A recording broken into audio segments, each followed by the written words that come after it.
नाज़रीन, चूहड़ जमाली मां शाहिद हुसैनी जी रिपोर्ट मुताबिक़ हज़रत इमाम हुसैन अलैहिस्सलाम ऐं शुहदाए करबला जे 40 जे मौक़े ते चूहड़ जमाली में मरकज़ी मातमी जुलूस इमाम बारगाह लाणो फ़कीर जे पिण तां बरामद थियो। जुलूस में वॾे अंग में अज़ादारनि, मातमी दस्तनि ऐं सोगवारनि शिरकत कई, जिते अज़ादारनि पारां सीना ज़नी सां गॾु ज़ंजीर ज़नी जो मातम पिणु कयो वियो ऐं हज़रत इमाम हुसैन अलैहिस्सलाम ऐं शुहदाए करबला खे भेटा पेश कई वई।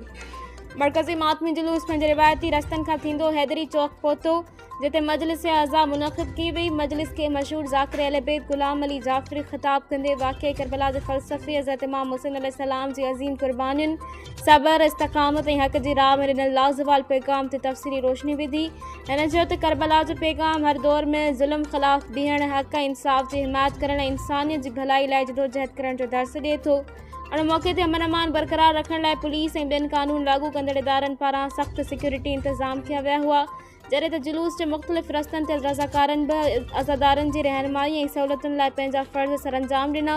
मजलिस आज़ा खां पोइ मरकज़ी मातमी जुलूस पंहिंजे मुक़रर मंज़िल ते पहुची पुरअमन नमूने इख़्तिताम पज़ीर थियो।